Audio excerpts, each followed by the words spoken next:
Kung naging problema nyo na rin mga kapare ko sa Xiaomi, Poco, and Redmi phones, yung mga nagpa-pop up na ads kapag ginagamit ninyo siya kahit hindi naman kayo gumagamit ng ibang third-party application or kaya wala naman kayo na-install na adware, etc. Meron pa rin mga lumalabas sa ganito, lalo na pag ginagamit nyo yung mga normal app nila kagaya ng mga music player, video player, at kung ano-ano pa. Nasa tamang video ka dahil sa video na to, ituturo ko sa iyo kung paano natin i-remove yung mga built-in ads or yung mga ads recommendation ng Xiaomi phone mo. Mapa Poco, Redmi, or Xiaomi phone man yan, pwede yan sa metodo to. Kaya ngayon, tara, pag-usapan natin. By the way, lilinawin ko ulit, pwede to sa lahat ng Xiaomi phone mga kapare ko ha. Yung unit na gagamitin natin sa tutorial na to is itong Poco X6.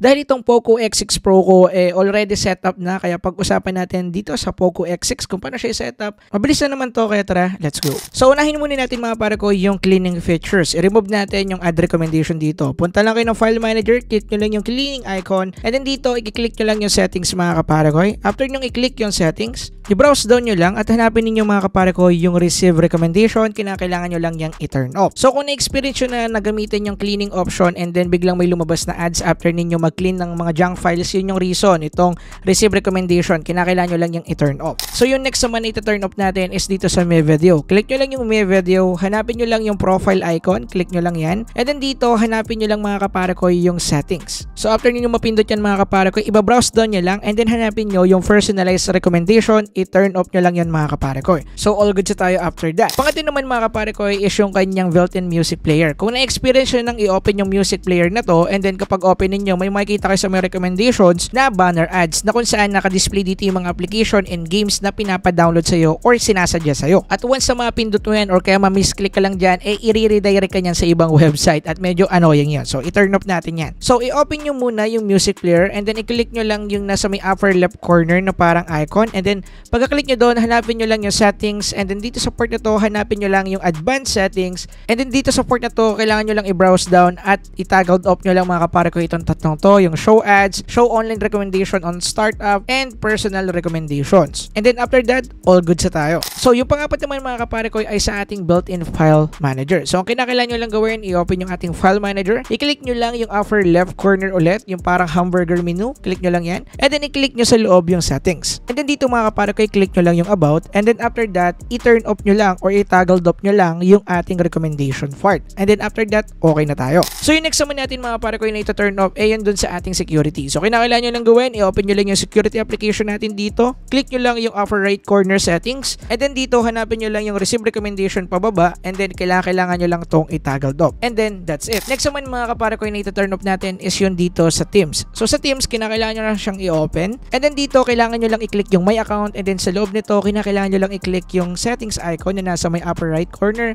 and then dito mga kapare ko, kinakailangan lang natin i-disable yung show ads and personalized recommendation. And then after nyan, all good sa tayo. Next naman mga kapare ko, dito sa ating package installer. So para ma-access ninyo to, kailangan nyo lang mag-download ng APK and then i-install ito sa inyong device, and then mapupunta kayo sa setup na to. So pag nandito lang kayo sa port na to, huwag nyo i-click yung done or open, click nyo lang yung settings dun sa itaas, and then dito sa port na to, i-click nyo lang yung advanced settings, and then dito sa loob ng advanced settings, kailangan nyo lang i-toggle off yung receive recommendation. So ito yung responsible mga kapare ko sa nakikita nyong ads after ninyo matapos or makomplete yung installation. Yung i-click nyo na lang yung done and open, and then may makikita pa kayong banner ads sa gitna or kaya sa taas na part. So ito yung responsible dun sa part na yon. Kaya kinakailangan nyo i-turn off para hindi na kayo makakita ng ganun. Anyway, yung next naman natin mga kapare ko is yung downloads. So simple lang naman to. So hanapin nyo lang dito yung download application mga kapare ko. Ito kasi yung mga pupuntahan ng mga dinownload natin. Pagka-click nyo dito or pag-open niyo, click nyo lang yung 3 dots sa taas. And then dito sa port nito, i-click nyo lang yung settings, and then sa loob nito, kinakailangan nyo lang i-turn off yung show recommended contents, and then after that, okay na tayo. So yung next naman na kinakailangan natin i-turn off is sa settings na. So hindi na sa mga built-in application ng Xiaomi. Kinakailangan nyo lang pumunta sa settings and then hanapin yung password and security. And then dito mga kapare ko, hanapin nyo lang yung authorization and revocation. So dito sa port nito mga kapare ko, kinakailangan nyo lang i-revoke or i-toggle off yung MSA, and then antayin nyo lang yung 8 seconds and then click revoke, and then after that, okay na tayo. So dito naman sa port nito mga kapare ko, ay tuturuan ko kayo ng proper setup doon sa inyong mga Google Chrome, lalo na kung gumagamit kayo ng Google Chrome. So by the way, ito ay pwede na sa lahat ng devices, hindi na lang po ito pang Xiaomi phone or pang Redmi phone, pang Poco phones. Sa lahat pwede na to, mapa Vivo, Realme, Xiaomi, or kaya Oppo, or any other phone is pwede nang gawin itong tip na to. So napaka-simple lang. Pumunta lang tayo sa Google Chrome natin, and then i-click nyo lang yung 3 dots icon doon sa pinaka upper right corner. And then after that, i-click nyo lang yung settings. And then dito mga kapare ko, kinakailangan nyo lang hanapin yung notification. And then i-click nyo lang yan. And then dapat nakatoggled off mga kapare ko yung notification mismo ng Google Chrome natin. Para iwas notification na rin sa mga website na pinuntahan mo at nandun pa or hindi mo naalis sa iyong taskbar or sa iyong mga previous tabs. So para hindi masyadong annoying. And then after that, i-back nyo lang mga kapare ko. And then dito, hahanapin nyo lang yung ating site settings. Sa loob ng site settings, i-browse nyo lang pababa at hanapin ninyo mga kapare ko yung pop-ups in redirects. Click nyo lang yan. And then dito sa loob, kinakailangan ito ay nakatoggled off or naka-block mga kapare ko. And then after natin i-click yung block, i-back nyo lang. Pumunta naman tayo sa intrusive ads. And then ang gagawin natin dito is i-click nyo lang ulit yung block or toggled off doon sa kanyang intrusive ads. And then after that, okay na tayo. And then ngayon naman, i-set up natin yung ating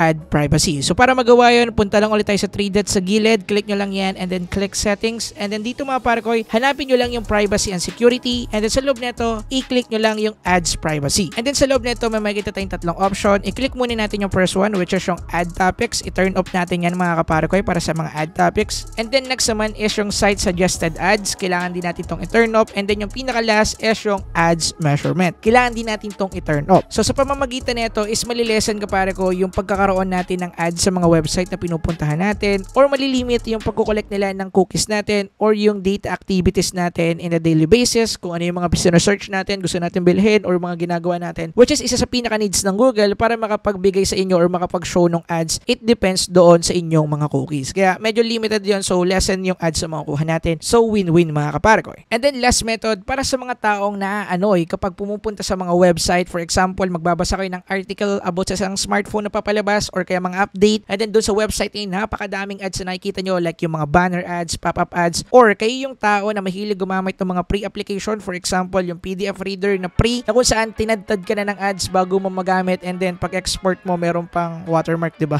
Anyway, kung kagaya ko kayo na naanoy sa ganung setup, ganito lang siya i-remove. Kinakailangan nyong gawin is pumunta lang sa inyong mga settings and hanapin yung connection and sharing. And then dito sa part, hanapin ninyo yung private DNS. And then dito, i-click ninyo yung private DNS provider hostname. And then dito, itatype nyo lang yung dns.adguard.com. Yes, mga pare ko, no capitalization, no spacing, just the word dns.adguard.com. And then after that, i-click nyo lang yung save para malaman ninyo connected kayo. Dapat lalabas doon sa private DNS yung kanyang pangalan, which is yung dns.adguard.com. And then kapag bumalik na kayo doon sa application kanina na napakadaming ads kagaya nga nitong PDF reader, as you can see, wala na yung ads na yon. And then kapag bumalik naman tayo doon sa website kanina, kailangan lang natin i-refresh, and then as you can see, wala na yung mga ads na nakikita natin. Pero nandito yung mga part na kung saan dapat nakalagay sila, kagaya nito, may advertisement and then banner ads platform, kasi dyan talaga ilalagay yung mga ads na yon dahil nga sa gumawa na rin yan ng mismong website, sinadya nila yan dyan para dyan mismo isushow yung mga ads galing doon sa Google or sa Google AdSense o kaya sa mga third party advertiser dyan. Nakadepende kasi yan. So mga kapare ko, disclaimer lang, meron pa rin mga website and also mga application na hindi gagana yung gantong method dahil meron kasing mga build ng website and application na meron na talagang built-in ads. Ibig sabihin kahit no internet, magpapop-up at magpapop-up yung ads na yon dahil nga nandun na siya mismo sa loob ng application. Intended siya na kapag gawin mo yung certain action para matrigger yung ads na yon, lalabas at lalabas sila kahit no internet. So nakadepende na lang yan sa gagawa ng application or ng website na tinutukoy ko pagdating dito. Anyway, sana makatulong sa inyo itong video na to. Gusto ko lang linawin na hindi 100% ng mga ads sa device niyo, lalo na sa Poco, Xiaomi, and Redmi phones is mawawala sa method na to. Kasi nakadepende pa rin yan sa pagiging user ninyo dahil maaari kasi nakapag-install na kayo dyan ng adware na hindi ninyo alam, lalo na yung mahilig pumunta sa mga X-rated website, mahilig mag-download ng kung ano-ano, mahilig mag-download ng mga modded application and mag-install nito. Lalo na sa mga hindi ganong kasanay or hindi alam kung paano mag-distinguish ng mga adware, baka na-install na ninyo, hindi nyo alam. And worst case scenario is makapag-install kayo ng malware or mabiktima kayo ng malware or kaya makapag-install kayo ng crypto mining virus. Medyo majijiji kayo ng konti dyan dahil nakakapagpabagal ang device yan. Anyway,